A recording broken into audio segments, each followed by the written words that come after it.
Hello, ladies and gentlemen. I will be speaking about communication apprehension. First, I would like to tell you a little story about severe anxiety.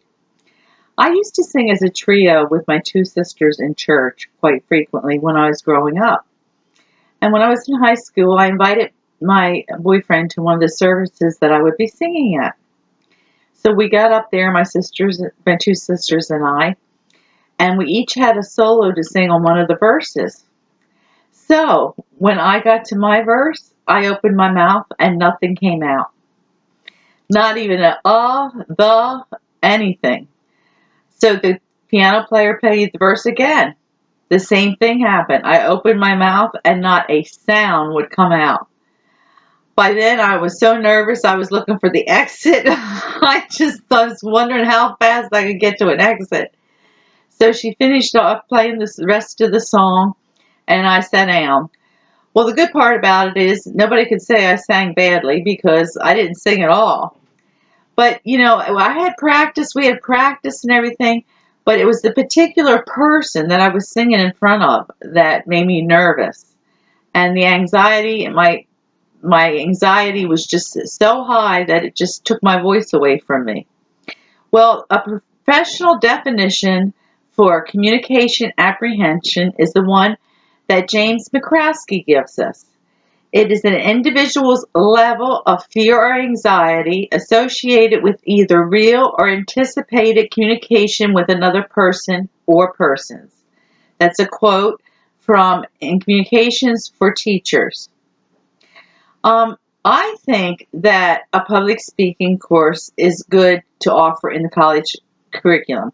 This paper will look at the advantages of having a public speaking course, and there are three types of courses that I cover that will be beneficial to many careers. The basic speech course at the University of Hawaii is based on an understanding of what the occupational environment demands in terms of employee speaking skills. One of those skills is public speaking skills. And Cambra and her associate says in developing an introductory speech course based on student and community needs is that public speaking is one of the areas that is the most fear arousing. Reasons for the course. Well, you might, in other classes, you might have to give public speeches. And then, of course, when you get out into your career, you might have to give speeches. This will give you a chance to give a speech in a controlled environment. Also, you get constructive feedback from people, and you're not in a real situation. Also, you learn coping skills. Um, Techniques for to reduce your public speaking. Anticipate your body's reaction. Focus on the audience. Maintain your sense of humor. Be prepared. Make an outline. Write down index cards. Practice your speech. Um, there are two professional things you can do. One is cognitive restructuring. You write down your thoughts. You go back and see if any of them are distorted thoughts, and write them down and see if you can make them clearer. And the more you reconstruct dysfunctional thinking, it will become easier to think clearer, and this will make your stress level go down some.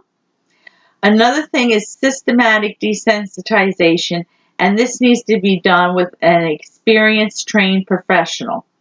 What it is you learn how to respond to a stimuli with a relaxed technique.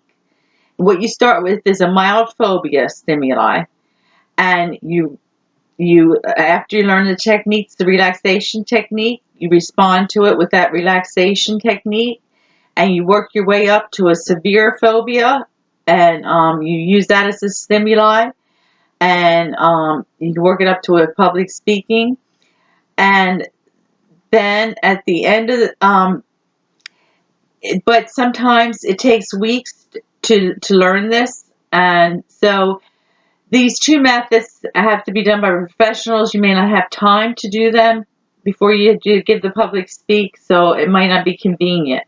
But there are other things that you can do. One of the speeches I think you should give is a persuasive speech. And why is because Richard says that this is a necessity too. He says it is persuasive for effective business communication website.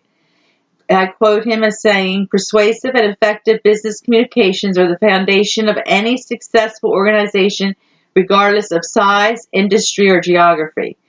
And this is a specific type of speech where you're trying to get the audience to accept your viewpoint or trying to sell something.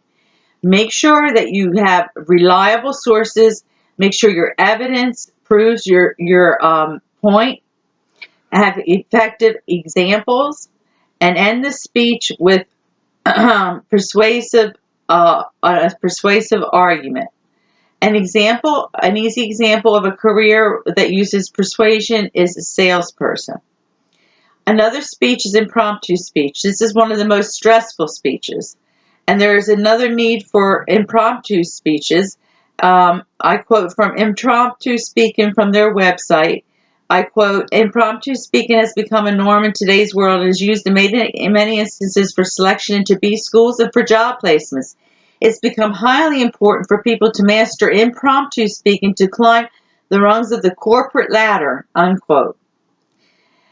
An impromptu speech is one that you do without practice or preparation. The only thing that you can do is practice relaxation techniques, and the advice that they give is that you give the speech as if you're in a conversation with a friend, which is there's no right or wrong way of doing a conversation with a friend. Also, as an instructor, I would say an impromptu speech 2 to 3 minutes, and I would grade it on a different scale. I would just give a pass if you attempted the impromptu speech and a fail if you did not do the impromptu speech. That would put less stress on. And impromptu speeches are mainly in interviews. A third speech that is important is a demonstration speech. It tells students how to do something by providing instructions and goes over the steps on the process of the task.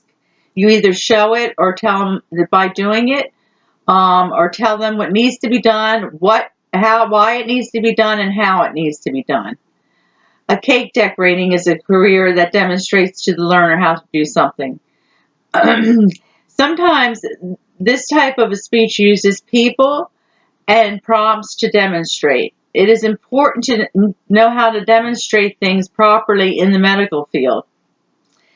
To conclude, I would say that the educational system can help students learn to control their communication apprehension by taking a public speaking course in college. The study was done by Eastern Michigan University by a volunteer sample of a group of students on their level of communication apprehension before taking a public speaking course and after taking a public speaking course. They used Jim McCroskey's 1970 personal report of public speaking anxiety from Colbeck 2011, pages 159 to 160. They also took in consideration some demographic features such as age, sex, and year in college. I quote, this study's research hypothesis stated that fundamentals of speaking students will have significantly lower measurements of communication apprehension upon completion of the class than they had upon entering the course. The hypothesis was supported, unquote. This is from Colbeck, 2011, page 155, from the Journal of the Impact of Fundamentals of Speech course on Public Anxiety, the Journal of Undergraduate Research.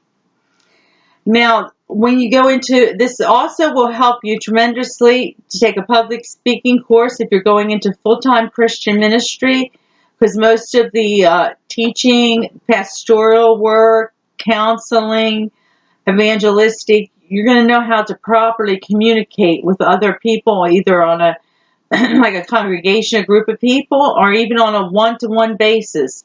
And you need to lower the communication apprehension as much as you can. So this speech cannot hurt you. It can only help you. So I would highly recommend it. Thank you. Bye.